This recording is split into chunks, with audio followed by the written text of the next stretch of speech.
That's what's happening for a lot of these guys, Tim, is they're either realizing they're in no man's land, but they realize who the man is, right? Who the man they are, and they start building their company to actually achieve their goals. So the company now serves them, not the other way around.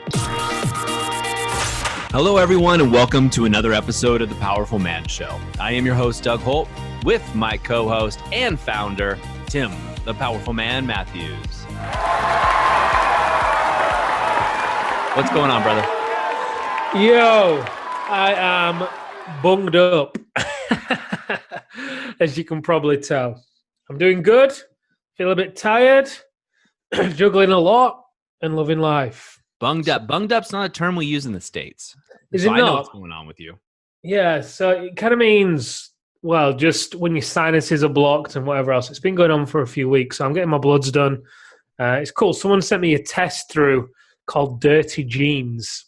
So it's going to look at my genes and some other bits and pieces as well. So yeah, I'm really interested to figure out what this is, whether maybe it's a food intolerance, maybe it's something in the house, maybe it's you. I don't know what it is, but I'm looking forward to figuring it out. Awesome. Well, talk about looking forward to figuring things out. Tim, I had a great call with the guys in the Brotherhood today. What we're going over today is very applicable to a lot of the men that listen to this podcast. We were talking about how to scale and effectively build your business to take you out of it. Now, a lot of you that are listening to this might be business owners. And if you are, this is going to probably sound very familiar to you. And you'll understand this. And if you're looking to grow your business and you haven't been able to, well, this will definitely sound familiar to you. So what we want to talk about, Tim, we've talked about this before, is no man's land, or what we call no man's land, and how to get out of it. And so what I want to start this conversation off with is not asking you, because I've asked you this question, when you and I first started talking together, but I'll ask this to the listeners. If you're a listener and you own a business, here's the question I want you to answer, and come up with a quick answer if you can, please, so we can continue the conversation. How much what are you worth? In other words, how much would it cost to replace you? You as the owner, CEO, president, founder, whatever it is for you, how much would it cost to replace you? The exact you. What is your value and what are you worth? And oftentimes, Tim, as you probably know, most business owners have a little bit of an inflated number, right? Because it's a little ego attached to that as it goes. But how much is that? If we went out to the marketplace and I wanted to replace you, right, into my business or into your business to run it, and all the hours and time you put into it and all those things that you do, what is that value? What's it worth? If we were to give you a salary that really reflects the work you do in today's environment, what would it be? And so once you've answered that question, now I want to know is, do you have that money available in your business to hire somebody else so you can step out? Right? So let's just say, for example, you said it's $150,000 or pounds or euros or whatever it may be in the currency that you're listening to this. Now, do you have that free flow cash in your business to pay somebody that price point? If you don't, if the answer is no, then you're in, Tim, what we call no man's land, right? You're in a position in your business that your business can't effectively run without you working in your business. You're effectively an employee of your own company. You've built a great job, not a great business. And so that's what we talk about with no man's land and building yourself into no man's land. You've essentially created a job for yourself and probably a job for a lot of other people who get compensated their value or they wouldn't be with you, but yet you don't get compensated your true value or you can't be paid and bring someone to replace you. So therefore you become a slave to your own business. So I have a question on this, Doug, because we see it so often, right? When the guys go through the alpha reset, go into the Brotherhood, they're in there for a few months, and things really start to take off. All of a sudden, business transforms, or what it seems like all of a sudden. Now, obviously, I know the answer as to why. Well, I think I do anyway.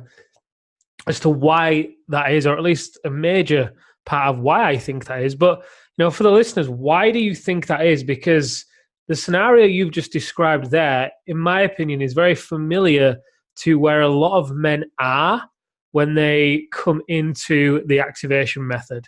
They have these companies, they're making money, and even if they do, pay themselves well, they are either not paying themselves to the level that they really ought to be getting paid, to the level that they'd have to pay someone to come in and do that job.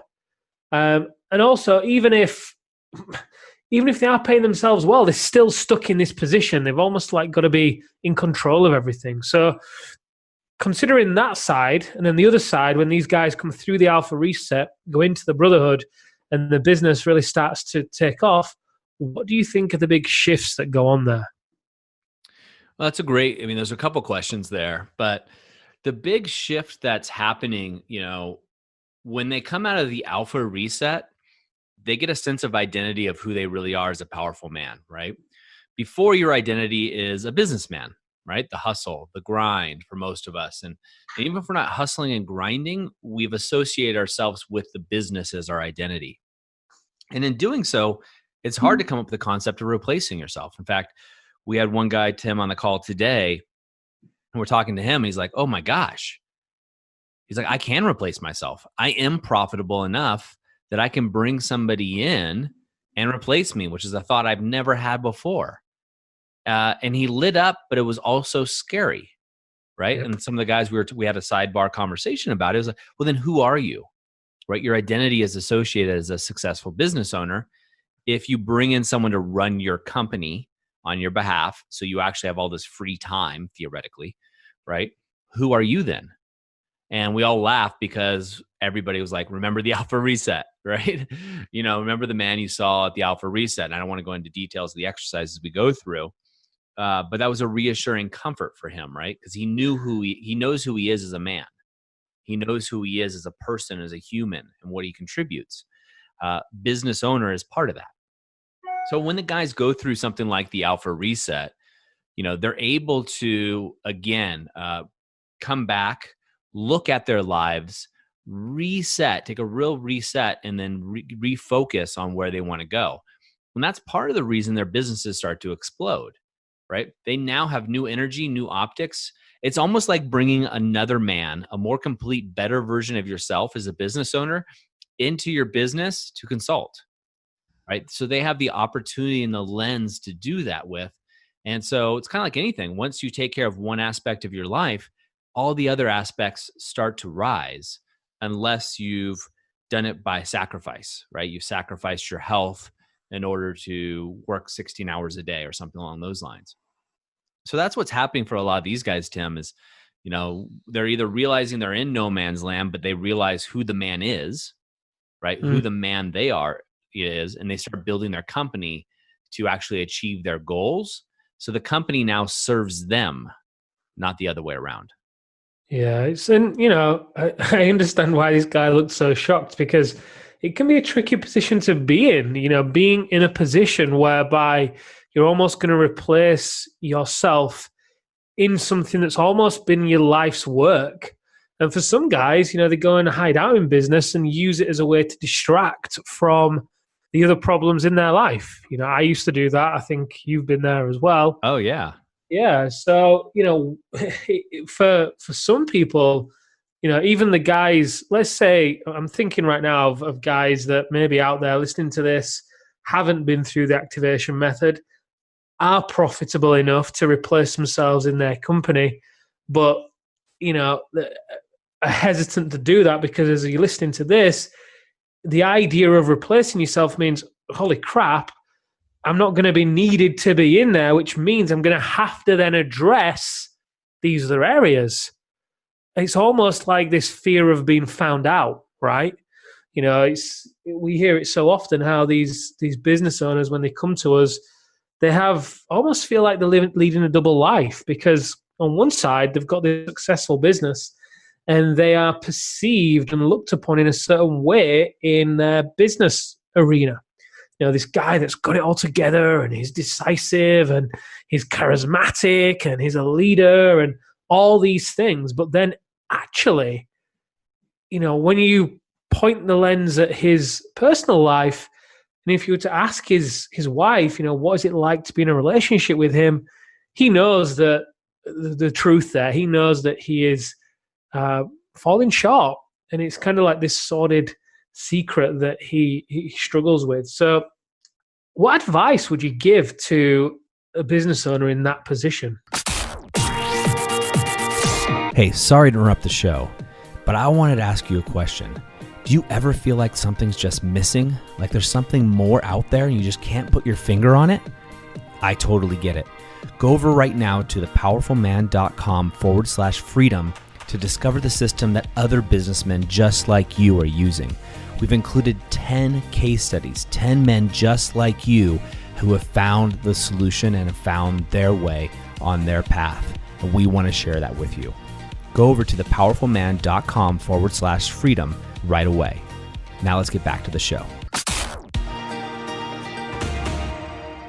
Well, I think it's important to know if you're listening to this and you're a business owner, right? You know, if you're in this situation, it's a little cringeworthy that you started your business probably to make money, but really it's to have more freedom in your life, right? Freedom of time, resources, etc., to do the things that you want to do. And chances are you found yourself with a job, right? You're a little bit more of a slave to your business rather than free. So for example, if I ask you, can you take a month off right now? Will your company run just as well without you? And if the answer is no, then you've got a job, right? You got a job. You got a job that needs to be run. And so I think that's an important thing to realize. The first thing is we say almost always, is you have to identify where you're at. And once you've identified where you're at, now you have optics to make a change and make a shift. And these are things that people drift in and out, and I can drift in and out of this all the time, Tim. But the next thing to do is start to write down all the things that you do on a day-to-day basis. What are those things that you're doing, right? And then once you've looked at that list, and this list should take at least a week, and it should be comprehensive. You want to write down everything you're doing. So for me, recording podcasts, with Tim, 20 to 30 minutes, etc. What are those things that I do? But I'm also doing other things before the podcast and after it to make this work for us. So you want to write those things down. And then we want to go through an equation, Tim. There's the equation that I use so often, and I'm going to add a couple things to it. First of all, can this be eliminated? Yes or no? These are all yes or no questions. Yes or no. If it can be eliminated, eliminate it. If it can't, we move on to question number 2. Can this be delegated? Or can it be automated? Right? Yes or no? Like a chat bot for marketing, frequently asked questions, email whatever it may be. Can it be automated? Third question, if the answer is no to that, can't be automated, then can it be delegated? Again, a yes-no situation here. Is there somebody else on my team or somebody I can outsource or, a partner or somebody else that can do this as well, if not better than me for the same price roughly, right? And again, you can delegate it, then do so, right? Get it off your plate because you're the owner as an entrepreneur and the owner. Your time is better spent other places, most likely. And then another question we want to take it a step further, Tim, is we want to look at this is if it's still on your plate, right? Can't be eliminated, can't be automated, cannot be delegated. Then the question you want to ask yourself is, does this feel heavy or does it feel light? Said another way, do I enjoy this or do I not? Does it fill me up? Does it drain energy? Does it give me more? If it drains energy or feels heavy, we want to highlight that item and find a way to get that off your plate as soon as possible. These are tasks that aren't filling you up. They're not tasks that you're going to be doing really well to your highest level. And so we want to get rid of those things as soon as possible. And then the last step we want to do is look at the rest of the items. And are these items that I'm working on things that actually really move the needle, or am I being busy? Now, all too often, Tim, this is a trap that I fall in a lot, right? And you and I have been doing the work for decades, but still, we're human. We're not perfect by any means. And so I can get used to the rhythm of being in my home office or going to the outside office.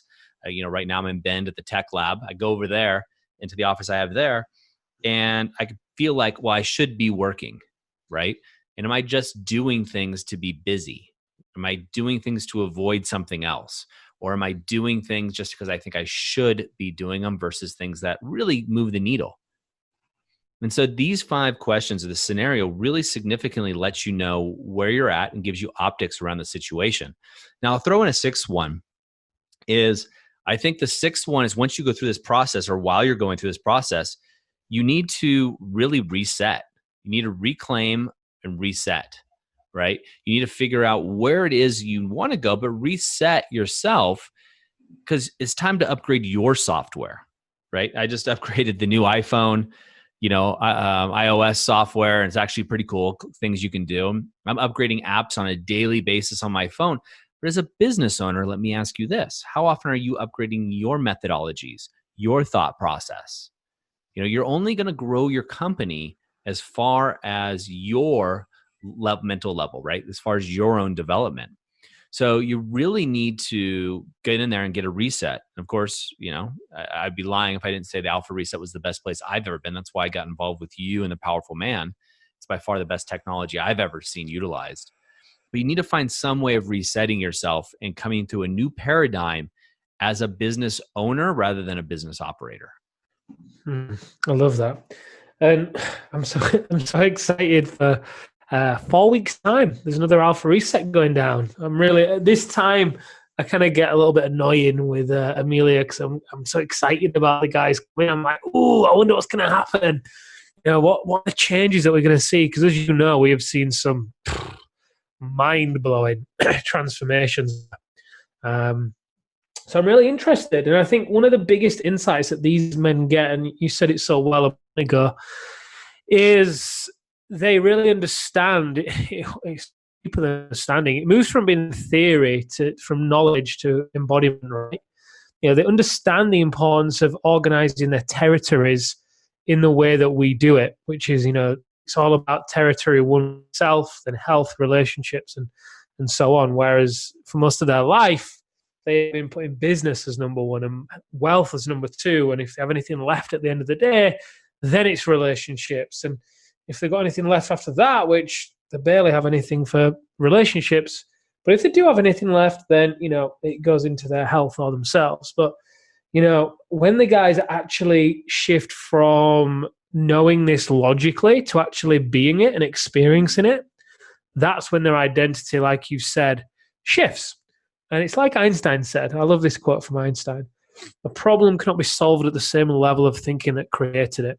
So therefore, if you are in no man's land, maybe you're cycling through the 5 agonies of greed, anger, shame, loneliness, uncertainty, then a great place to look is what's at your foundation.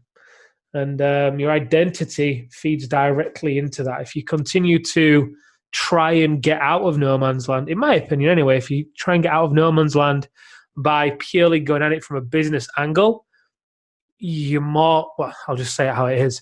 Based on our experience, you're going to struggle because it's just that there's a smarter way to do it, and that smarter way would be what you're talking about there, Doug, for sure.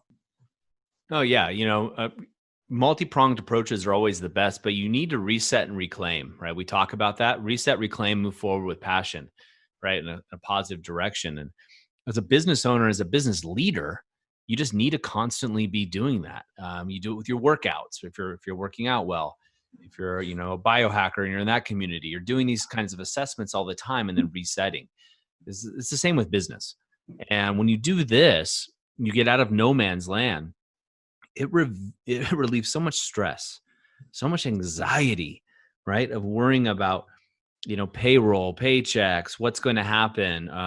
God forbid something happens with your health. Look, guys, this happens to people every day. People who have died early.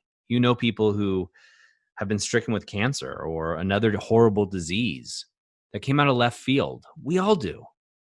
That could happen to you or I, Tim, or anybody listening to this. And so the way I look at it is we owe it to ourselves and those around us to get out of this idea of no man's land, or where we are really a slave to our business, if we really look at it, and get us into a position where we could sell or scale our company.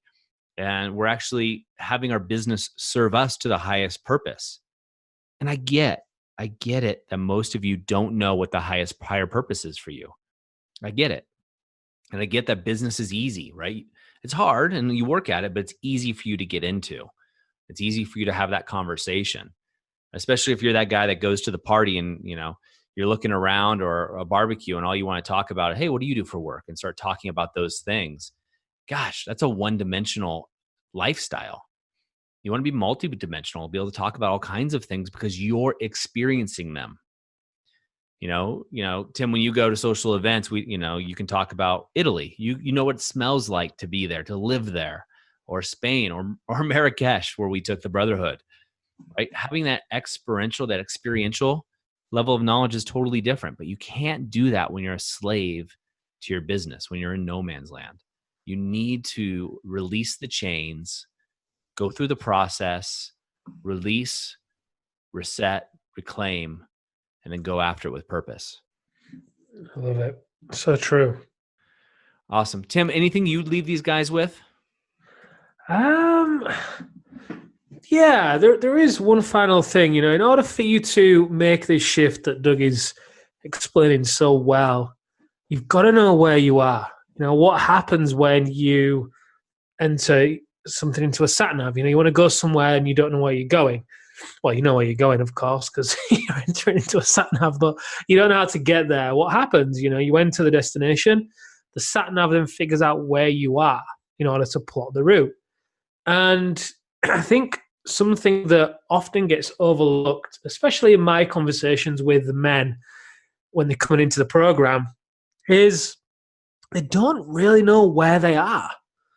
They don't have up-to-date, real-time optics or perspective on what's actually going on in their life. Sometimes they're denying it. Sometimes they're just letting their positivity mask their reality because, reality can be painful when you realize that nothing's changed for 5 years other than you've gotten older and your marriage and business are worse off than they were 5 years ago.